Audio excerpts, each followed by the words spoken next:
Hello, welcome everyone. I am Brother Harvey. This is the Neurodiversity Media Network. Today, yep, there you go. Today we are here with our new logo and our new color palette, all of which was designed by Marissa. So it is only fitting that she gets to be the benefactor of all of the new stuff. Of the first showing. So and it's relevant, right? Because today we're going to be talking about the ripples of Yep. asking for and receiving help. What that actually means, not just for you, but for your community. And it's important. Yeah, I think when we look at the greatest changes that in our history. I mean, it might be one person's idea. Maybe that someone said, "Hey, how about we do this? How about we, create this idea?" But were they done by themselves? Like great movements, we had to have a team. We had to have people there helping us, right? And I think about all these great ideas that, I've been coaching for over 8 years now. I got to hear, hundreds, thousands of great ideas. And I think about how many of them didn't come to light or go forward because the ability to ask for support, even as a coach at the time, it's like the way we had structured things back then. They were saying you got to always stay in coach position. Don't slip into your marketing gear. Don't step into your do it yourself. All these boundaries and things like that they, of course, teach us to do. But, sometimes people just really need someone to sign into their website and figure out why that thing isn't working, right? And then that's a huge momentum, or it's like, I don't know how to set up this affiliate code on my website. Okay, let's just sign in and figure it out. These seemingly small things can be huge hurdles in our lives and business for over a year or more. Whereas if we were just asking for help and got the help that we actually need, we'd be able to move it forward. And I think we've had a lot of talks about the coaching industry. We both have come from the digital coaching industry. I'll even go to as forward as saying the Facebook coaching industry, which is even a different. Ooh. It's a different economy, and it's this thing where it's like, how can you offer as little support as possible for the most amount of money? That's the goal, right? But you know what? It isn't always mindset. It isn't always this decision that I'm just not going, I'm going to have a belief system and I'm going to stick with it. And that's why I'm not achieving my goals. No, sometimes it's just that freaking pop up that you can't figure out on your website that's blocking people from seeing your content. And that's very real life, right? My husband talks a lot about the great men of history, which, right, it's such an insular term, especially because the great men of history are almost all white, cis Sure. het men, right? Sure. And yet, they also had like other people behind them. What makes a great man of history isn't the fact that he's Jesus, it's his disciples, right? Right. Like, Jesus was great. And also, who spread the word? Who knew about Jesus? It was because of the disciples. And this is a thing that I think is lost on so many of us. Yeah. I mean, there's that great video that's often referenced where it's not the first person dancing, it's the first person to join them. And it's a guy's, he's at a festival and he's on the side of the hill and there's a good song on and he goes off to the side and he's just doing his thing. And everyone's sort of looking at like, look at that guy, look at that guy. And then some other guy walks over and he's like, starts doing the dance with him. And then suddenly within, a minute, there's 60, 80 people dancing with the guy. And I think this is something that we watch that video and it's shown in a lot of leadership courses and you're kind of like, yeah. But we don't actually put the processes into place for us to do it and for Right. us to be supported. And I think this is the biggest thing is like, when I look at viral campaigns, people are like, oh, I went viral on TikTok. Well, okay, sure. You had 100,000 or 300,000 people like a video, but then what? Right? What about the, what are we doing with the 10 people that shared it? What are we doing with the 10 people who saved it and sent it, to a friend? What's happening there, right? What's happening to the person that consistently comes back and, gives you that comment to keep going, right? We often ignore that. We often kind of brush over it and we just say, okay, yeah, but I went viral. But you went viral because people cared enough about what you were saying in that moment to help you out. To help you out. Okay? And virality in and of itself isn't enough. Like, we can look at lots of 15 minutes of fame that never go any farther than that because there was no support structure. That's right. And there's no ability for you to actually step into who was standing in front of you asking for help, right? A really great example I did see of someone who went viral and then activated the people that were standing in front of her was the lady. Do you remember she found like the Chewbacca mask at like So Marshall, good. right? It, And she runs into her car and she's like, guys, I have to show you this. And she puts it right.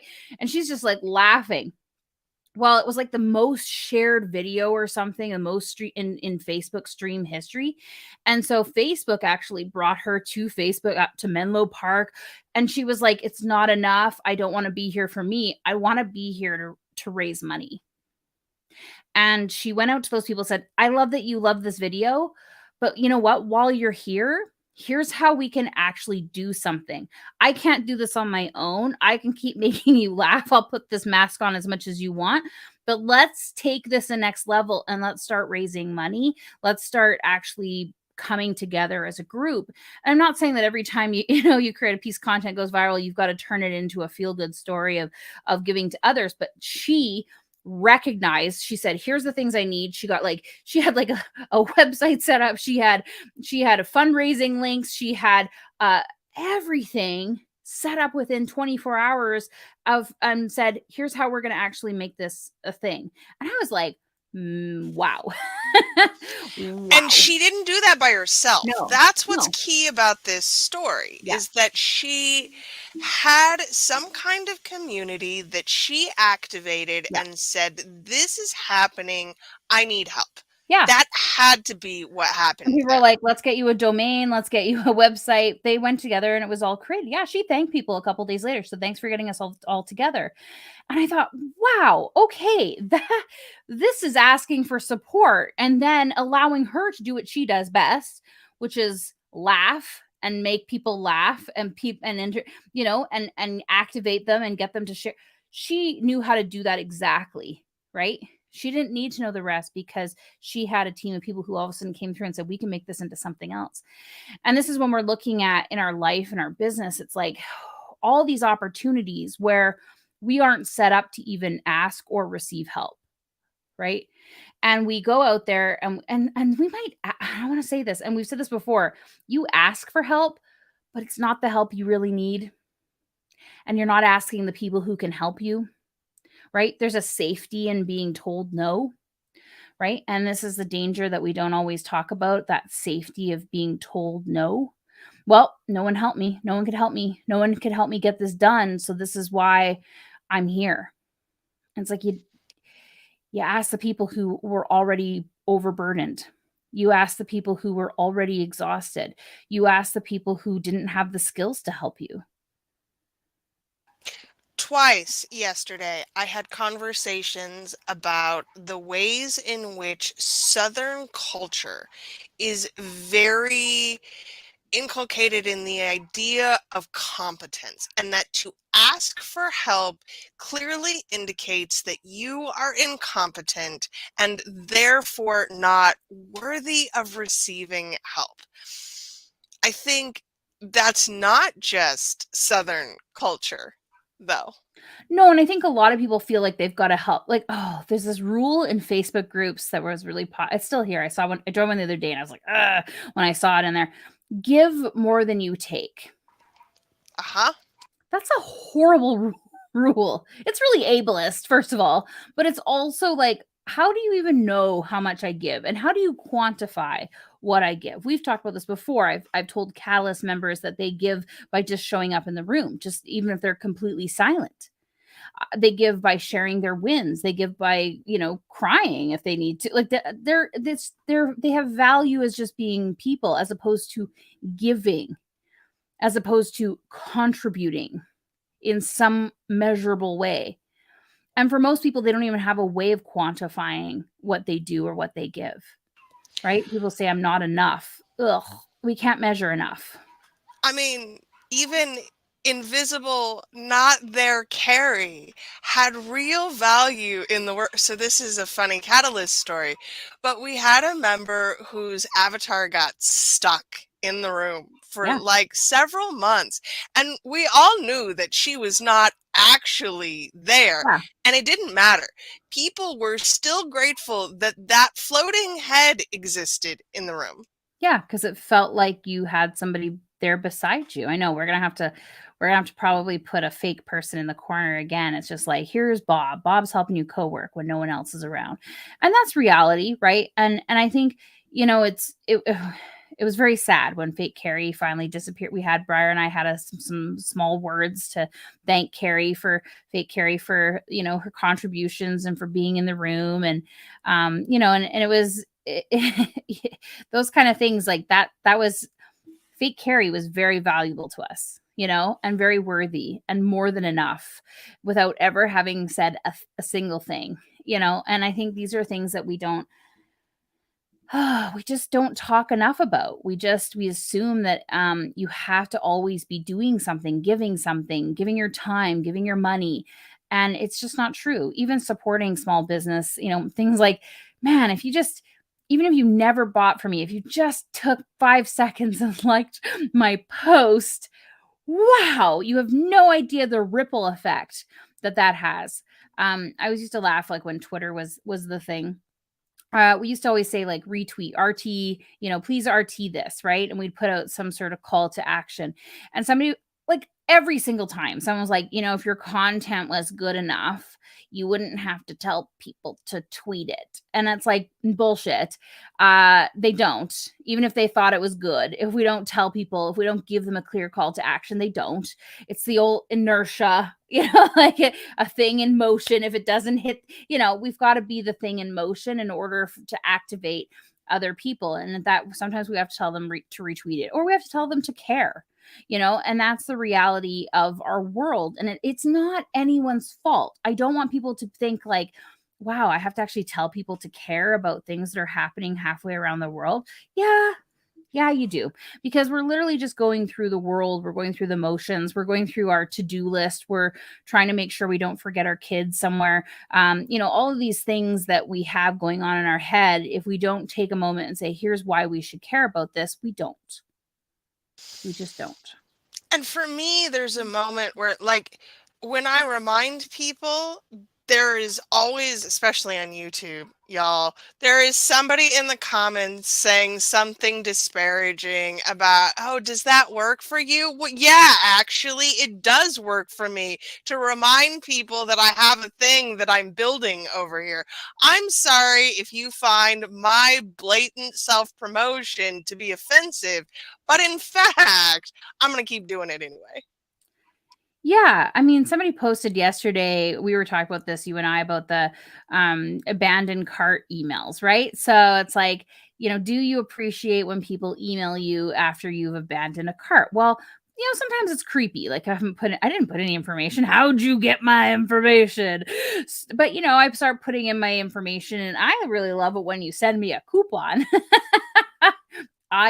Sometimes I abandon a cart just to see if a coupon shows up in my mail the next day. But and you got to watch that if you're creating a business. Creating the coupon weight culture is not great for your business long term. But the whole abandon, I mean, it was a resounding yes. People were like, yeah, sometimes I start filling it out and then I get distracted. My kid falls off a counter or something, and then I got to come back to it. The email helps you come back to it. So it's like one of those things where it's like you might hate doing it because it feels weird. There's going to be people out there who want it, right? And There was it's, no one in that thread that I saw that was like, no, don't send me abandoned cart emails. How dare you? No one. yeah, and there's actually quite a few responses to that, right? So I know it's interesting. We used to okay, if you don't know this, I used to accidentally be at the top of the pyramid in an MLM, and it was accidental. I didn't know what I was doing. I ordered something off the internet, and then they went on Dragon's Den, and we were wildly popular. Anyways, so I got like 350 people on my team accidentally. And one of the people I was talking to, she's like, so we sold tea. So the thing is, I had no desire to go into people's houses and do a tea party for them. I did it for a while and I was like, this is the worst ever. I'm not, what am I doing with my life? And so, but it was really great tea. And so I set people up on an auto buy. So basically, when you bought tea for me, I'd say, Briar, how much tea do you drink? Like, are we drinking like a cup a day, a cup a week? Like, what are we doing here? And people will be like, oh, I'm going to probably do a cup a day on this. I'm like, okay, well, here's how long this bag is going to last you. What I can do is I can put you on an email reminder. And because it was an MLM, it was like, the whole party benefit. So what I would do is I would just say, whoever ordered in this shipment going in, this order going in, I would draw a name and you will get the hostess benefits, right? And so it worked. So, and just about everybody, over the course of a year got at least to be a hostess once. So you got a whole bunch of free shit. But people, so I said that I was explaining this to one of my team members and she's like, you just email people? Like, you're like, I'm putting in an order. I'm like, yeah, I used to work order desk for a popcorn company. And I literally phone people twice a week to say, we're coming to your neighborhood. Do you need popcorn? I'm like, same thing. I just send out an email and if people don't order, I don't care. They can unsubscribe if they want to. They can agree to not be on that anyways. Like I ask everybody, do you want to be on my auto order? You don't have to, it's not an auto ship. It's just sending you out an email. You can join a party. You can make an order if you want to, but it's going to remind you every so often. I mean, like, I think I had one person out of hundreds and hundreds of people that were like, no, I do not want that. Please don't ever email me. I'm like, okay. And then I was like, I don't care. It was like one person. And otherwise, like, I didn't have to go into people's homes. I just put in orders every month. It was like a couple $100, twice a month. It was so easy for me to do. I didn't have to do anything. All I had to do was set up those emails and make sure that people's emails were on it. And I thought, oh my gosh, it's just helping people. It's helping people get what they want. That's asking for help though too, right? I can't come to a tea party in your house, but I have set up the things that allow you to still get tea. And a lot of people probably found that exceptionally beneficial because they didn't have to have people over to have a tea party. Yeah, nobody Like, wants to clean their house. nobody wants to clean their house. No. It's an MLM. It's already sketchy. But if I like the product, then Yeah. giving me a way to buy it without having to participate in all of the shit around it, the Yeah. culture is helpful. Yeah, and it was great. It was great product. It was really great product. And it wasn't like overpriced, like huge expensive. I know I just bought some tea from the store and I was like, oh my God, I'm not used to spending this much money on tea. So when I think about like the pricing, it wasn't inflated like a lot of the MLMs out there. And it was really interesting to kind of see, how people were excited about it. And I didn't have to do all that work, but that was me asking for help too. So it's like I can't do the thing that we normally would do. It's just not working out for me. But I still want to be a part of this. And it was great. And so finding those things that are, this is, something hurting. Here's a good thing too. We'll walk around in shoes that leave our feet sore instead of going into a store and having them size your feet. Right? We'll walk around with undergarments that pinch or are ill-fitting instead of just walking in and having someone else measure under your rib cage.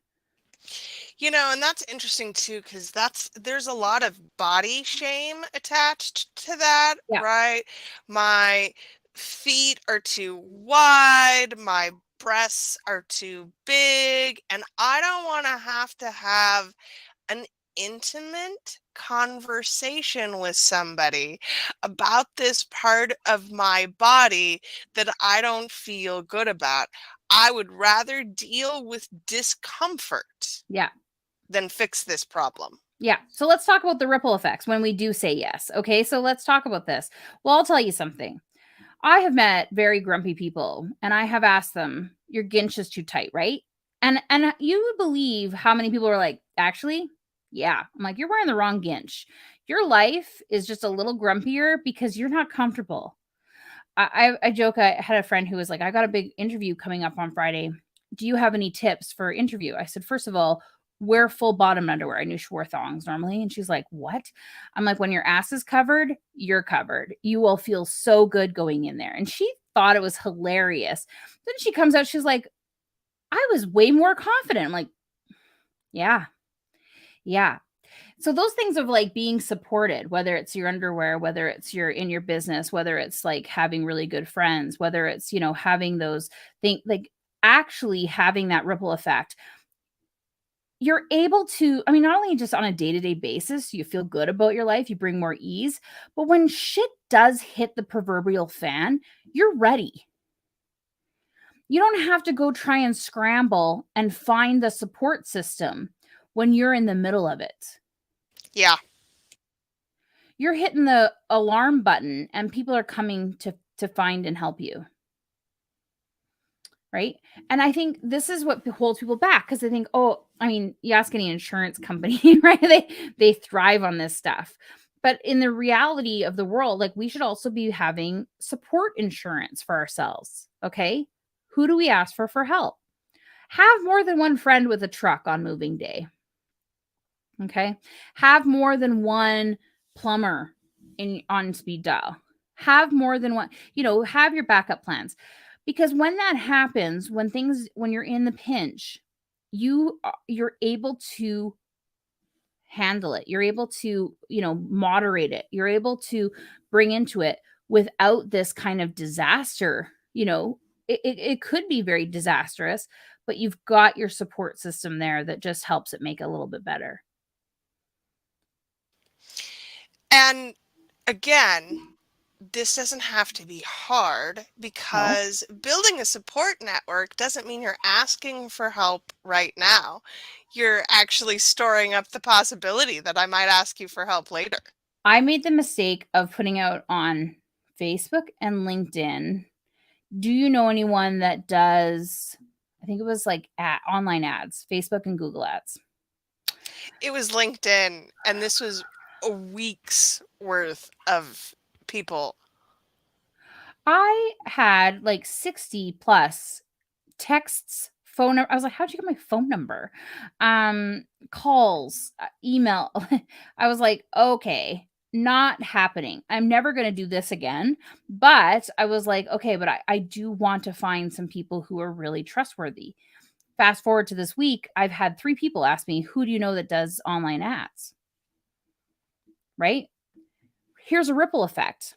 It's not me necessarily doing the ads, but people trust me and they trust my opinion. Me having 1 or 2 recommendations means further down the line, they know that they come back to me. Okay. You and I are connectors. We know the value of this, right? Ripple effect. Ripple effect of having someone to refer means that they come back and keep asking you for other things. When they come back and ask for other things, they see what you're offering, they see what you're selling. Ripple effect. So if you want to see something in direct sales where that return on having these things in place, ripple effect. Okay. The other side of it is we always laugh at the buzzword. Like Clubhouse was really bad for this, but Facebook has also been bad for this. Is if you want to have success in business, you got to hire a coach. You've heard it. I'm sure everybody has heard it. It's bullshit. But here's what I will say. You don't need to hire a coach, but you do need to have like support. Know where you're weak. Know where you hate doing things and find somebody quickly to help you do that. In theory, a coach points out your weaknesses to you so that you can potentially see beyond your own blind spots. Sure. But You don't need to pay a lot of money to a coach to do that either. I'm sure there is probably a person in your life that you know right now that is more than happy to point Yes. out to you all Yes. of the things that you might be missing Your significant other already knows. already. Your mother probably already knows. Like your kids probably already know too. And that's the reality of it, right? And again, they're just waiting to be supportive of you. And this is let's segue into this. So, when criticism and feedback is support, ripple effects. Okay? So, we have just embedded the catalyst into our membership system. Somebody's having a problem. They can't use the chat. I'm like, this is weird. We haven't had this problem before. And all of a sudden I say, oh, wait, how are you getting to the room? Right? We knew that there were some problems. You've been testing it out. Sure enough, they're using that top link that doesn't work very well. I'm like, how about you try this one? It works. Right? Now, I could go and say, like, they were like, what is the platform you're on? I'll go look at the help. I'm like, no. This is my responsibility to find this out, because if it's not working for you, it's going to stop. Like, we haven't seen it before yet. So I can't give you an immediate answer, but I want to know. And so, yeah, it took me like an extra, that's feedback. That's criticism. Okay. It's like your thing doesn't work. I literally pay for this thing to work and it doesn't work. I can go, oh, that's not for me, or that person doesn't know what they're talking about, or that person doesn't know how to use tech. No, absolutely not. There's an accessibility issue in here. Ripple effect. I'm now building a better product. I'm now building a better service because I know that and we've also built a line item in saying, hey, if this one particular thing doesn't work, try this. Right? Now we've got a knowledge base building. Ripple effect. Everybody has used tech that has no help system. Lord. Right? And it's like the moment that tech company decided not to engage help with their users, they flatten themselves. Yeah, the tech that I pay money for, and a lot of money for in some cases, is to companies with such great help that I'm happy to tell them what is not working so that they can fix it, because I know that they will. And they're happy to have a relationship with someone who is going to tell them what is not working. Like you, love it when I say, hey, Marissa, this is broken. Yeah. Yeah, I mean, I hate it because it's like, Right. not do it. But it means that we have the opportunity to make this even better. And the thing is that as we grow the catalyst and we have thousands of people roaming those, if we've got one little line in our knowledge base that's like, hey, if you're experiencing the same with the chat, try this. We've now reduced our support calls. We've now reduced a friction that people have with us. And here's the thing, when you're running business, every time you have a moment of friction, people are more likely to walk away. People are less likely to refer you to someone else. And they're not going to tell you what's causing them friction most of the time. It's just going to be a little annoyance that goes, oh, well, I don't like that. I'm not going to give you my money next time. Yeah. Yeah, and that's the reality. And so it's like, how do you set up systems in your business that actually allow yourself to ask for help, ask for feedback? And then how do you receive it? Right? I get criticisms all the time. I'm the type of person that people feel that they can criticize openly. Now, part of that is I've cultivated that with people, and sometimes I take it and sometimes I'm just like, okay. Because I don't like labels, and we all know that. But here's the thing. I don't want that to stop. I don't want people to stop telling me how they feel about me, whether I agree with it or not, because I often have no idea how I'm out in the world. I am oblivious to a lot of the things I say and do because I just stumble around. Today I was out and about in the retail shops, as the kids say, and wow, I realized how old I am, because I'm now that person who makes I've always been the person who makes weird, awkward conversations, but it worked out really well for me today, because as I was pittering around trying on clothes, this person was like, oh, I said, all of a sudden, I said, do you happen happen to have any jumpsuits? And she's like, we do have jumpsuits. So she went and brought me some jumpsuits and I tried them on. And of course, they didn't have the size. And then I said, can you ask another store if they have it? And she was like, I would love to. And then she called and then she was like, that store has one and they're going to put it on hold for you. Can we put your name on it? Yes. Then I ran over to that store and then I said, hello, you put something on hold for me. They're like, yes, here it is. And then they chatted with me about, and she's like, here's some things how you can wear this differently. And next thing I know, I've got like a whole outfit, like, that I was more than and guess what? It was because one, I asked for help. I asked for support. Two, they leaned into it and they were like, and so here's the thing, I get to walk away with an outfit and they get to have more sales on their report, which helps them in the long run too. Right? I think part of the issue here, and we've talked about this a little bit before, but I don't know how to quantify it. People seem to think of help as a currency, and a currency of which they have a limited amount. Like, I only get to ask for so much help, and then my help bank has run out, and I'm going to have to earn more help to be able to ask. It's the reason why I hate spoons. I hate spoons. I get that it feels good for some people. It has never felt good for me. I understand the idea around it. I have only so much energy when I do these tasks. It makes me more exhausted. But it creates this bank. It creates this idea that we always have a limit, and we don't always have a limit, but we expect the limit. The one thing I really liked about, I don't know, Mike Dooley, he did the Thoughts from the Universe, but one thing he had in one of his books that I really, when I read it, I was like, oh, shoot, I'm doing this, is he literally was like, I'm tired all the time. Like, people were like, how are you doing? I'm tired. And he started feeling more and more tired. Right. And he, like, people are like, oh, how was your week at work? Oh, I was tiring. And he felt like more and more tired and he couldn't quite figure it out. There's nothing physically wrong with him. He went to the doctor, all this kind of stuff. And then he stopped saying that. He'd be like, I'm really good. I've got lots of energy. And it's changed. And I mean, it's not always simple that we have disabilities and I want to bring in all the nuances, but I thought, oh my gosh, that's part of the challenge with asking for help as well. If I think I don't have any help, I'm not going to look for opportunities where help might exist. If I think that there's no money or support, I'm not going to go look for grants and loans. I've seen this so many times. I'm like, people are like, well, I need a big cash influx. And I'll say, okay, well, what kind of grants, loans, and bursaries are in your area right now? And then what can you do, like, federally? Well, that's going to take too long. Okay. But if you do it this week, you might have it in a month or 2 months or 3 months when you're going to need cash again. Well, I need it this week. You're going to need it this week again in 3 months. Especially when there's that lack mentality around it.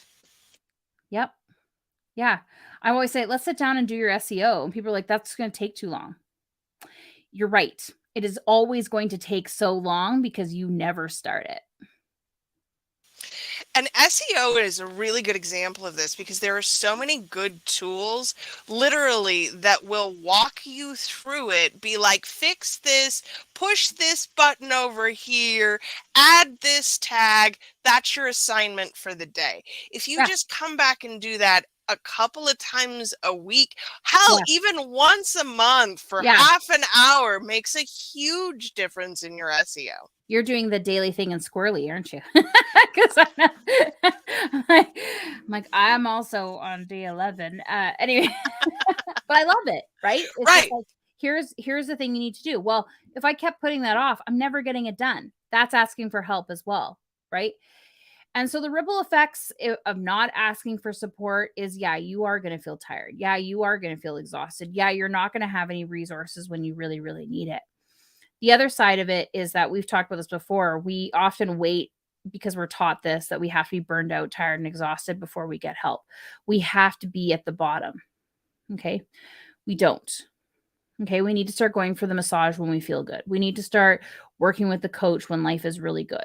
We need to start not when we're desperate and we need cash and we're going to like if I hear one more story where the person's like I had to go ask my grandma for that 10K so I could afford a coach and it changed my life. Like no, you should have get that 10K from grandma, but go invest it in like a proper marketing structure and get some ad ROI and then pay back grandma in like a month or two. Like we don't need to be, going off to a coach when you got nothing like that. We need support systems. We need actually things that are going to move the muscle, move the needle, I should say. So here's the thing. The other side of it, ripple effects is that you're showing other people what's possible for them because we have billion-dollar industries who really want people to be tired, burned out, and exhausted. Okay, including our healthcare systems. Okay. Especially our healthcare systems, Yep. whether it's for profit or whether it's government sponsored, there is no difference here. Healthcare is not in any way preventative. Yeah. Yeah. They're keeping their jobs safe. And here's the reality. Okay. If we start modeling a different approach, it makes it possible for other people. Okay. If we start representing that we get support, that we get help, and that we ask for it and that we demand for it, this starts changing the way our governments have to work. This starts changing the way I was talking yesterday. I said, for the most part, I've seen some incredible movements happen recently where people just got tired of waiting for the government. They lobbied the government, didn't get anywhere, and said, you know what? We're just going to private fundraise this and just create it. And that's the reality. Okay. And people will say, well, we can't let the government sleep on it. Well, I'll tell you something. We can leave the government behind because at some points when we've created the reality that we want, they do have to catch up because we don't need to vote for them anymore. Sam Altman of OpenAI has talked a lot about how he wishes the government was more involved in the development of AI because there should be rules and there should be structures. Yeah. And listen, especially in the United States, I feel like we're 10, 20 years out from even figuring out a way to be involved. And imagine where the tech is going to be 20 years from now. And it's going to be because private development has made that possible, not because the government stepped in. Yeah. I mean, even Elon Musk wants the government to be more involved. Like, what kind of weird reality are we in, right? Where we all of a sudden are like, listen, Elon's got a point here, and he rarely has points. He's very, spherical in many ways, but like, dude's got a point about this. And you think about this, there's a reason though why the billionaires want the governments to be involved. Okay. It's not entirely for good either. Nope. Don't think they're being altruistic here. Yeah. Yeah. But I mean, that's the reality of it. We have to kind of becoming our own, influencers in these kind of realms and stop letting the government, because that's also asking for support. That's also receiving support, right? Is basically creating the reality that we now want and then letting the government, catch up because they're now out of a job. Well, and even when the government is involved, it's like all of the people asking for regulation of the coaching industry. I get it. And also, what are they regulating and how are they going to be making it better? Because until you can answer those questions, more regulation doesn't always equal more support. In fact, it almost always equals less support. There's like 3 or 4 main accrediting bodies right now for coaching industry that I know of. They overlap in many areas. So once you get regulation and you've now they're going to have to fight it out. Like who's going to actually do the regulate, because they're going to want self-regulation as opposed to government regulation, which some people don't realize the full extent of that and what that actually means and how that does tie in with the government. I used to work for the self-regulating body of physicians here. So there is a lot of things to think about when we talk about regulation of the coaching industry. But here's the other thing. Like you said, what are we actually regulating? right? So we have regulation of therapists, and there's a big reason why a lot of therapists are becoming coaches. Okay? Because they've regulated themselves out of the ability to make a living being a therapist. Okay? And good and bad. I mean, we still have to protect patient privacy. We still have to make sure things are HIPAA compliant. We still have to make sure that these kind of things are safe and that these are the regulatory things that I actually want to do. But I also want to look at, are we regulating I mean, the trauma industry is thriving. Okay? Again, people who are coaching on trauma are not necessarily doing it for your benefit. They're doing Many of them are, and there's some really fantastic trauma Sure. coaches out there. And Well, also, how are they talking about it, I will right? say this. I always kind of side eye a trauma coach. Okay. For many reasons. And if you know how like trauma is created and maintained and fed and all that kind of stuff, you're like, a trauma coach? That doesn't even make sense. However, a trauma support system might be in place. And there's some people doing some really incredible things out there. Like, I know some people who are doing like creative trauma, and it's like like healing, and it's really incredible the things that they're doing into place. But for the most part, you've seen a rise of people. We're getting off topic here for that, asking for help, but this is so interesting. We've seen a rise of people who are like, I went through trauma, and so I feel like I can help other people get through it too.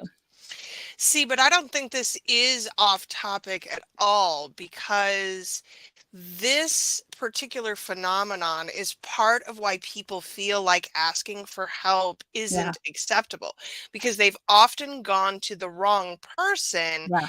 and in the guise of getting help. Yeah, and all they did was create more trauma or Right. more problems. Yeah, I mean, I've seen this both in business and life coaching and trauma and all this kind of stuff. I've seen like, and we hear it all the time in the catalyst, right? We hear people coming in and going, "Wow, like we don't have any shoulds." People are like, "What should I do in my business?" I'm like, "What do you want to do in your business? Because it's your business. I can't make that decision for you." But the other side of it is that, people cry.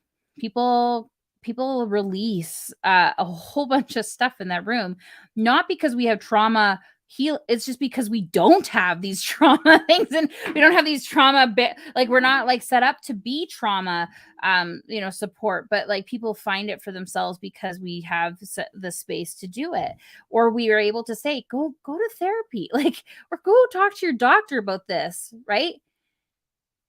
And I think that getting that permission Mhm. is necessary for some people because they've never been allowed to know that getting therapy or getting medication is okay. You're talking about the cultures in the South where if you're not providing help, you don't deserve to get help. Well, same thing, right? It's like I can't, I can't go to a therapist. A huge shunning of therapy. We're still there, but I think it's becoming more mainstream now where people are like, "Oh, I have a therapist." And thank God, right? Like, thank God that we have these support systems and we're running out. We don't have enough therapists. But again, like we say, we look at that regulatory body, we look at some of the things that people have created incredible modalities, or they've taken really amazing training, and they aren't allowed to do it under their regulatory body. So some of these things are good and some of these things are not good, right? Mhm. And I think that it's regulation of asking for help. That's really what we're trying to put limitations around. One of the things that I have learned through our work together, just through my own life and healing, is that the more I ask for help, the more I want to ask for help. It doesn't, there's not an inverse effect here. The Yeah. more I receive help, Yeah. the more I want to ask for the next layer of support. Yeah, we need like an ask squat challenge, right? So it's like for 21 days you must do a squat and ask for help. We're gonna create really strong lower back and pelvic systems for our body, but we're also going to practice working out our muscle for asking help. And I, like you, I'm horrible for asking because I just do it myself. I'm just like blah, blah, blah, blah. But in definitely we've been practicing, and even our relationship, you and I, it's like asking for support. I don't know how many times I'm just like, Briar, can I ask you to look at this? And Briar, can I ask you for this? That is practice too. I'm not saying I'm perfect at it. I will often wait way too long. Why? Because I feel like here, actually, I know why. So I come from the iterative development world. And I know that we don't need to pick apart. We only pick apart the things that are important for that iteration. Hmm. But I'm also autistic, and so I also feel like I have to add in 8 layers of nuance because people will look at things that are not important. So I will pretty much go to the end so that people can focus on the thing I'm asking help for. And that's I think one of the interesting things that we are going to all get stronger at is when somebody asks for help, we actually give the help they've asked for and not the help they haven't asked for. And that's hard, especially if you are a parent, especially if you are a partner. Like, I see you struggling and I know that you need XYZ thing, but that isn't what you've asked for. So I have a choice. Do I offer you the help that you have asked for? Or do I step over your boundaries and offer you the help that I think that you need? And unfortunately, that's going to get you asking for less help every time.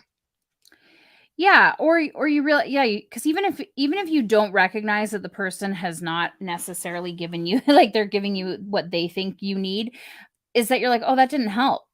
I asked for it and I didn't actually get the help. Like it didn't help. So I'm not going to ask again. I always like to give the example of when I was looking for this filter. TikTok has this like really cool filter where it like bokehs your background and it makes you like have really good, you don't have to put on any makeup. And I'm like, I like that. I like that it evens out my skin tone. And so I said, does anybody know of any app that does this in there, like with the blurry background and the lighting?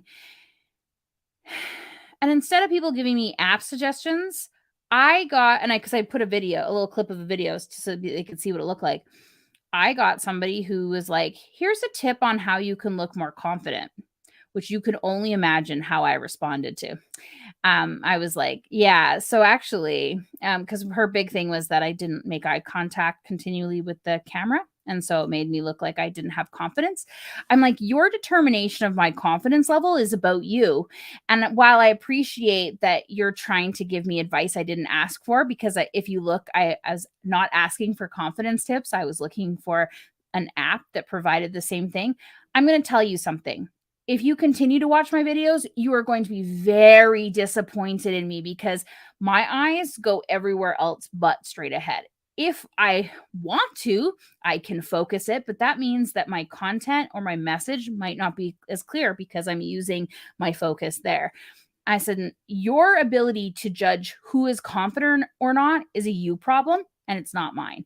And, I know she was quite taken back, but like, ma'am, you don't know me. You have no idea my confidence level. My confidence level is very high. I am very, very proud of myself and impressed with myself. And if you can't see that because my eyes aren't looking at a video in a 15-second clip, that's actually not my problem. You need to reevaluate your own judgment around other people or not. I What's don't care. funny is that you could have taken her to task for being very ableist because we Or, don't do the eye contact yeah, well, thing, I explained. but whatever.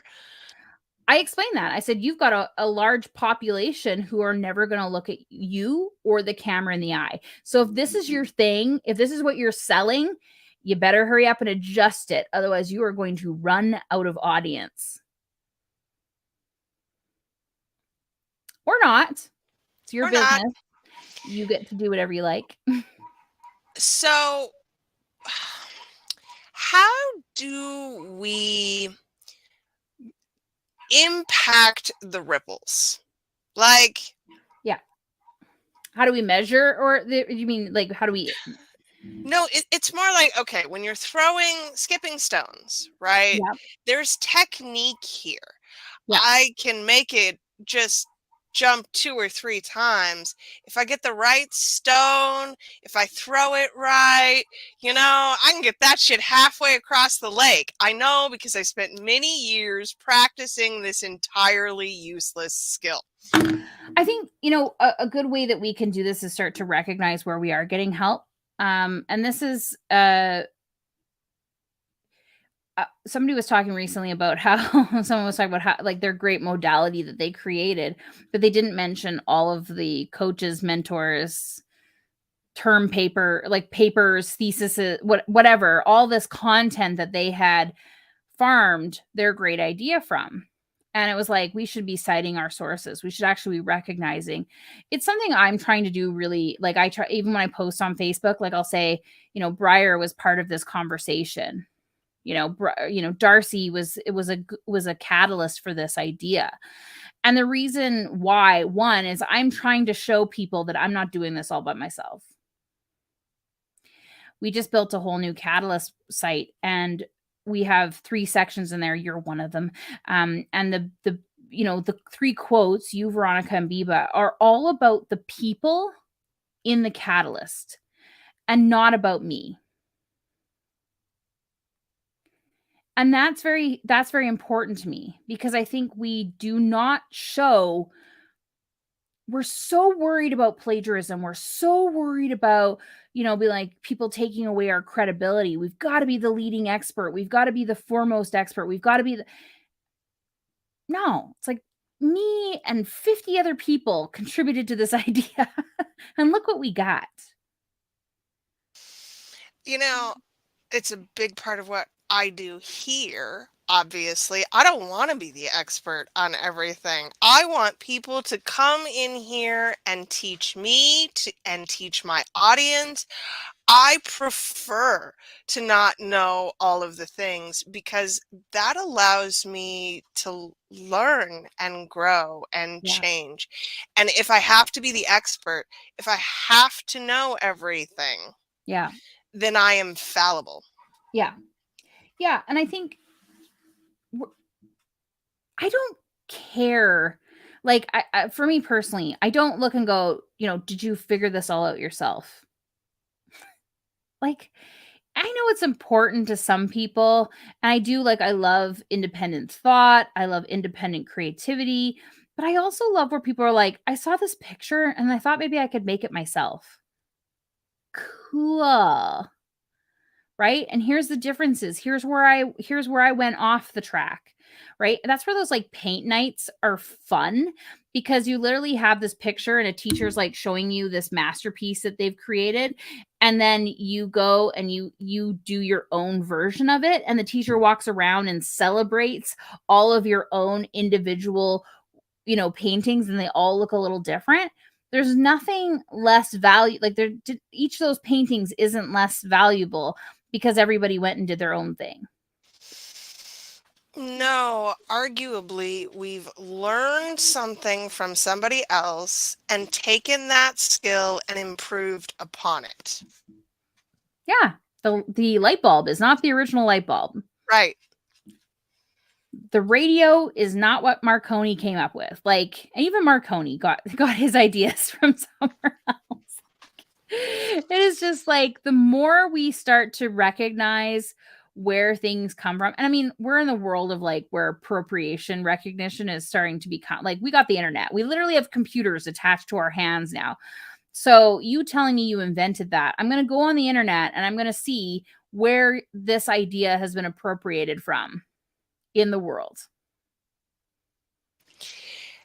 And credit. So Edison is such a good example, right? Because Edison stole so much of his shit from Tesla, Yeah. who until fairly recently, within the last 50 years, reached the kind of popular cultural awareness that Yeah. he totally lacked when he Yeah. was creating and innovating.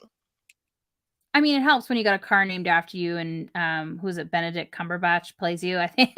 Like, Right. it helps when people are, finally figuring out who he was. But he used to be like this, like, indie hero, for the nerds out there, and I think, that's I mean, it's interesting when we talk people always get really mad. The Marxists really get mad when I talk about, well, Jenny contributed a lot, like oh, Carl created it all. I'm like, first of all, Carl didn't even know some of this stuff existed until Jenny was like, hey, do you see what's happening over here? So, Mhm. like, like this kind of stuff where we stand for like our hero who did like everything is borrowed, everything comes from something else. The first computer was like what, thousands of years ago. Like we're not creating anything new here, people, but we feel like we have to do again. We have to do it all ourselves. This is my framework. I came up with this. This is my, and we do have plagiarism. It's high. We do have copy. We have everything like this. We do. But I think it's also important to recognize where things are different and maybe where someone has made it even better than you. But they should credit you. They should say, hey, I did this with help. We saw, I don't know who's going to be watching this, but we saw last year, was it last December, when a popular creator called out one of her top referral partners, one of her top students, her longtime collaborator for copying her stuff. And we looked, and the thing is, like, she did say, I was inspired by this person, right? And then we looked at the content and we're like, this is awkward because it looks like the person did a better job of, ooh, okay, well, now what? Right? Now what? How much, this person obviously didn't wanted to be credited. I had somebody recently who I did a podcast with, and she gave me a heads up and said, hey, by the way, I actually really like your model that you're doing in the Catalyst, and it's influenced me in my new program. She messaged me fully. I think that's okay. Go forth, have fun. Very early in my professional career, I built something and then realized how potentially derivative it could be seen as. Not that it was, but that it could be seen as, and made sure to reach out to that person. Like, here, I built a thing. I don't think it's similar, but just in case, I wanted you to know that this is what I was doing. And she was incredibly grateful. We continue to have a great professional relationship because I was like, hey, I don't know if I stole this from you because I just took your program, but now I've made something and I'm worried that somebody might misperceive it. And she's like, no, please go out, put your thing in the world. Yeah. I mean, can you imagine all the people that are creating communities using our platform right now? If I was like, no, it's too much like mine. No, we can't serve everybody. Go do it. But I also will say there's some certain things that I've seen out in the world where people have borrowed and have not asked, right? And so that's where we get into the other conversation. Maybe that's in 2 weeks we talk about this, is what happens when people we've helped people, but we were not asked to help people. And we've helped them. And then what? Or we did help them and they just went and took it and ran with it. And I think we see this a lot in the business world where you brainstorm with somebody and then they go and take it and they go big with it. So there's another fairly big person in our circle who, like, I don't want to human design it, but they have an open head. Okay. They have an Open head center. Okay. And then every conversation this person has ends up as a program that they've created. Like, this just keeps happening over and over and over again. And no one wants to say anything. Is really the thing that happened here is that everyone will circle around and go, hey, I feel like I had a conversation with you about that thing, and now you're doing that thing, and that's a problem. But I also don't think, perhaps it's deliberate in this case, but in many cases it's really not. It's that there is a synergy that we're all doing kind of the same thing at the same time in the same pond. And sometimes having an idea isn't the same as acting on the idea. Yeah, I mean, there's this thing where it's like, people will say, If I'm doing the right thing, send me a sign." And my sign is, show me a dragonfly. Well, the thing is those dragonflies were buzzing around you all the time. Even in the winter, dragonflies are in every store you're in, but you didn't notice it, right? So now you've said to your brain, I want you to notice dragonflies because I want this to be a sign. Okay. Same thing with a car. I want to see a silver Murano. You might not have never noticed it. And all of a sudden you're like, wow, we saw 9 silver Muranos today. Well, because you were looking for it. Right. And sometimes but the thing is, they were there anyways. Right. So you get a lot of people who are like, I just got a download today. I'm like, you didn't get a download. You had a chat with your friend, or you watched an ad, or you like, there's so many piece of information coming into our brain at any given time, right? So part of it is being intentional about where you got your information. Whenever we have an idea in the Catalyst, what's the first thing we do? We go Google it to see if someone else had it. Right? We go see if there's a domain. We go see if anyone's got a website on it. We go see if anyone has a podcast about it, because we know that we're always taking in information all the time. Well, and even that isn't necessarily negative feedback either. I often look at that as validation that my idea is good and has merit. Somebody else has thought of this before. Oh, well, then people are interested in this thing. Absolutely. Absolutely. We have one of the members, we went and looked, we realized that there's absolutely no competition for a course that she could create very easily. No competition. No one out there is doing it. So our next thing was, well, maybe we got to go see, maybe no one's looking for it. Okay. Thousands of people are looking for it. Okay. Now we've got a cool idea, right? So those things rarely happen, though. There's always somebody out there. There's other people with online memberships. I actually was a part of a online virtual community before I started the Catalyst. It was somebody else's. I could see where it was working, where it wasn't working. I got an opportunity to go with it. And I will say this to everybody out there. If you have an idea and you want it to go big, you do not take your foot off the pedal, because someone else will get there before you. I think, like all ripples, the ripple of the idea, and I really like this from Elizabeth Gilbert, which is that ideas have form. They will come, they will visit you, and if you do not act on it, they will go and visit somebody else. Yeah, I think it was like the Beatles. They asked them, like, how do you write all these songs? And they're like, the songs are already written. We just pull them from the sky. I look at idea curation that way too. I look at it as a whole bunch of pants coming on a laundry line, and we take them off and we try them on. And if they're not for us, we put them back on the line. They're for somebody else. That's totally legit. But if we try them on and they fit really good, let's go.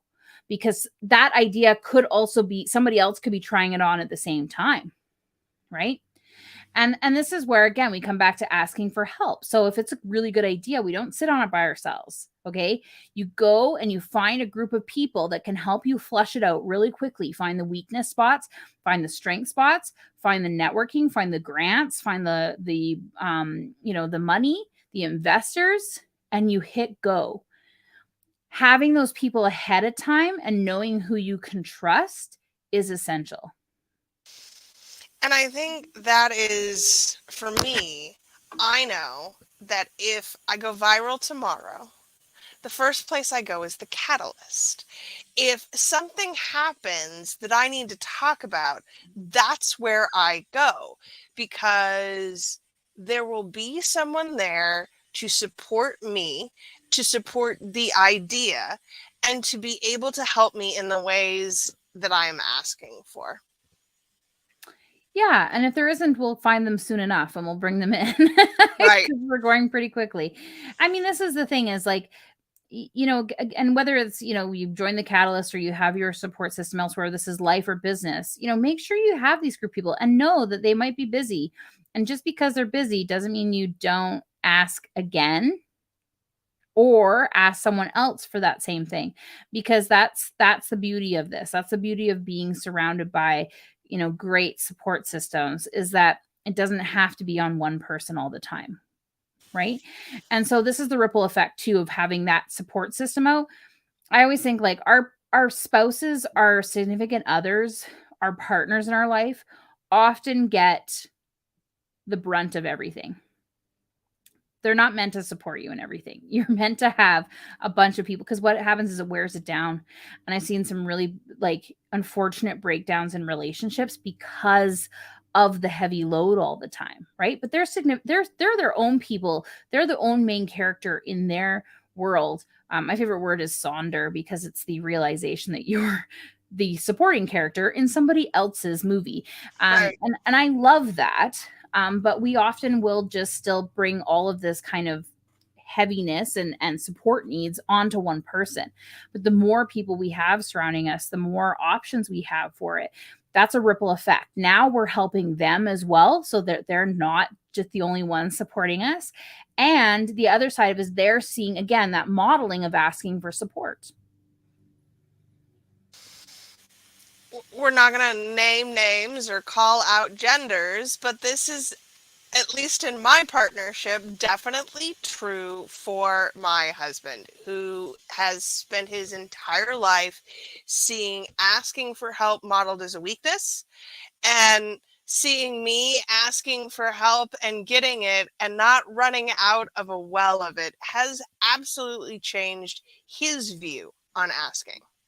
Yeah, my mother-in-law last night asked us, do we have somebody that's doing our lawn? And Kevin is cutting it right now. And so we're like, yeah, Kevin helps us do snow removal in the winter, and he helps us do grass removal in the summer. And she said, well, how much, does he cost? Well, $1,000 each season changeover. And she goes, oh my God. And we're like, oh no, it's a great deal. It's a fantastic deal. We've said, we every time Kevin helps us, we're like, should we pay you more? And he's like, it's great, this is fun. And we are so grateful for Kevin to come in. And yeah, my husband was like, no, for me not to have to think about cutting the grass or shoveling the snow when I get home is the greatest thing ever. And we've seen how much we love that.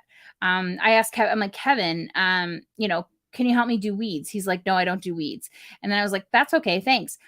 It was easy to do that. Now I get to go ask somebody else. And then I said, Kevin, I want to take out this grass here and I want to put down. He's like, I can help you do that though. And I was like, amazing. He's already sent me my checklist of things I need. And then he just says, tell me what day we're going to do it. We'll rip out the grass and we'll put down these paving stones. Amazing, right? I I can do it bet he had myself. a weed puller referral too. He does. And so it's like, but the thing is, like, I could do that myself. There's 800 YouTube videos, but getting to do it beside Kevin, who's already done it in his own backyard, priceless, right? We're doing it together. It's that done with you model.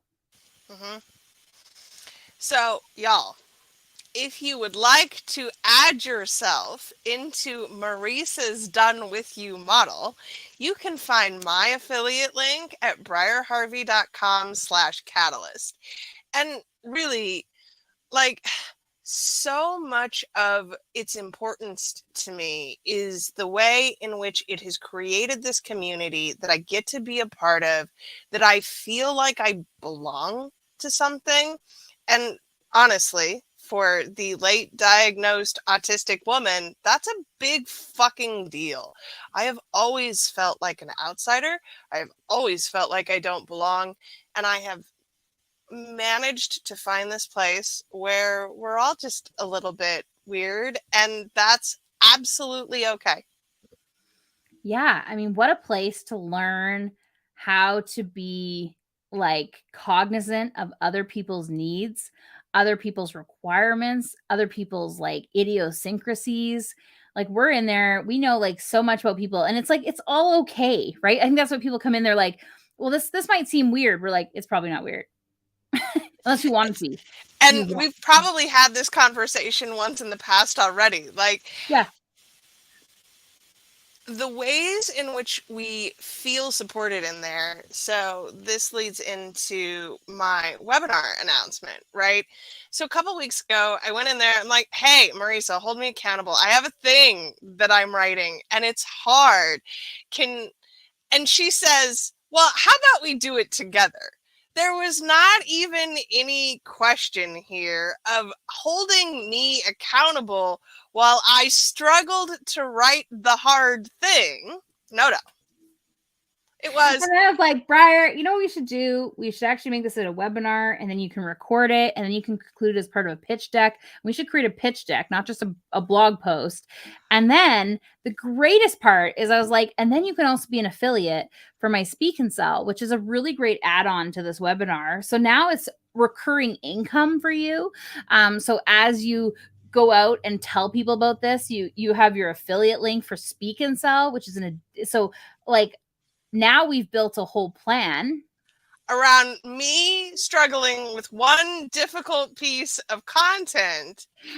And truly, like, this is the way asking for help works once you figure out the right way to get there. And that's key. I asked for help writing a thing, and I got that and more. Yeah. I got that, and she made the graphics because I hate that shit. She didn't even ask. She's like, no, I'll have graphics for you tomorrow. Yes, of course I've included your logo in them. Why wouldn't I? You're like, did you switch my cats around? Of course I did. You told me that one. I listened. Of course I did. Y'all, it's hard. And we're never going to tell you it's not hard. What we're going to tell you is that asking for help gets to be easier the more that you exercise that muscle. So what we're going to be doing, it's next Friday, the 9th, 2 p.m. Eastern. And you can sign up for that. It's briarharvey.com/captivate. I'll drop a link in the chat.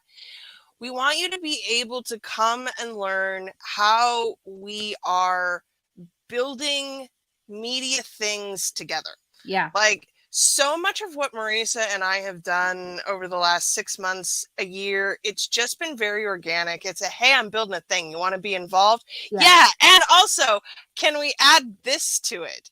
Yeah. And we don't think that's exclusive to us, our partnership, or our relationship. You can have that with anyone. You just have to know what you're building. Yeah. And the other side of it is like using what that webinar is really going to do too is show you how you can use this collaborative media in your business 8 bazillion ways. Okay. And the reason why we all want to do this, because we do have a finite amount of time. We might not have all the spoons. We might have all the forks, but I will tell you that we do still have a finite amount of time during the day. And the reality, our bodies love to sleep for some reason. I don't know. There's unrealistic demands, right? Right. And also we have families and we have like things to do that aren't. So if you can create these systems, and so coming in and working with Briar on this collaborative media project with the Neurodiversity Media Network, you come in and it's not just this chat. This is great. You have this moment and you're going live. It's the media afterwards, but you have the ability to create systems that help support before, during, and after you go live with this media, and particularly the after, because we're creating these long-term conversations that you can use over and over again. A lot of people put something out once for years. Years. What you didn't see is that I'm recording a whole bunch of background B-roll while we're doing this, so that I can go put it out on my social media, so that I can go use all the stuff. It makes my life so much easier. We're going to show you exactly how to do that. So if you're listening to this live, please do come on to that webinar. If you're hearing this afterwards, Briar's going to have this up on our website, because the reality is we're going to create that webinar. That was my biggest thing. I'm like, Briar, You can have one blog post, or we can create a webinar that you can use over and over again. So when people don't get it, when people don't understand how powerful this collaborative media network is, they can go watch this video and see how we're practically putting it into place. Because again, y'all, we are way too close to our own stuff. That's just a truth of our lives and our businesses. And I thought what I needed was a blog post, but actually what I needed was a piece of what I'm creating for myself. You need a system. You need to, and you love Right. systems. Of course. But I was like, no, you need a system. You need a system to make your life easier, so that when you have that sales conversation with somebody joining the media network, it's right there. And you'll be able to use that webinar too for sponsors. Forever. But you'll be able to use it for sponsors and for the media creators. That's the beautiful part of it, because we're going to show the sponsors how this is investing in this once allows them to have years of content that they can use on their platforms as well. All right, y'all. We hope you come. That's briarharvey.com/captivates. We would love to see you there. And really, we want you to build things that you enjoy. We want you to be able to do the work that fulfills you and sustains you. And so much of what Marissa and I continue to build are ways to make that happen for you. It's not about us. It's about you. We want it to be for you. And we do that because we like you. We want you to thrive because it makes us happy. Truly, like nothing makes me happier than finding ways to help you grow. That's all I want. We're also doing this because in about 5 to 7 years, Briar's going to be the leading expert on collaborative media. So what we're doing right now is setting that foundation up where there's this mountain of work that Briar's amassing with everybody to show here's what it is. So just imagine your work could be part of a collaborative piece, a look back piece, if you will, of this incredible initiative. Collaborative media is going to be huge, everybody. Get in on this. I think so, but I am biased. It is my thing. So we would love to talk more about it. We will see you all next Friday, and we will be back not in 2 weeks because Marissa is not ever available on the off week. So in 4 weeks, we will be back to talk about, how you want to put it, the negative effects of asking for help, or the ways in which asking for help is misperceived, maybe. Or even when you've helped people, but they don't recognize it. Yeah. And that's a thing that we need to process, right? Because sometimes it's worth, especially in terms of our IP, we need to make decisions whether we want to go after that in court, or whether it is something that we need to process in ourselves too, about how we're impacting. And for business owners who are watching this, as you grow your influence, you are going to see your ideas reflected out into the world. And so it can be hard to acknowledge that you've helped people who are not crediting you. So many layers, y'all. We will be back. Thank you for being here. Thank you for asking for help. Go out and ask someone for help today. Truly, that's all we want. Go ask someone for help. Absolutely. Thanks, everyone.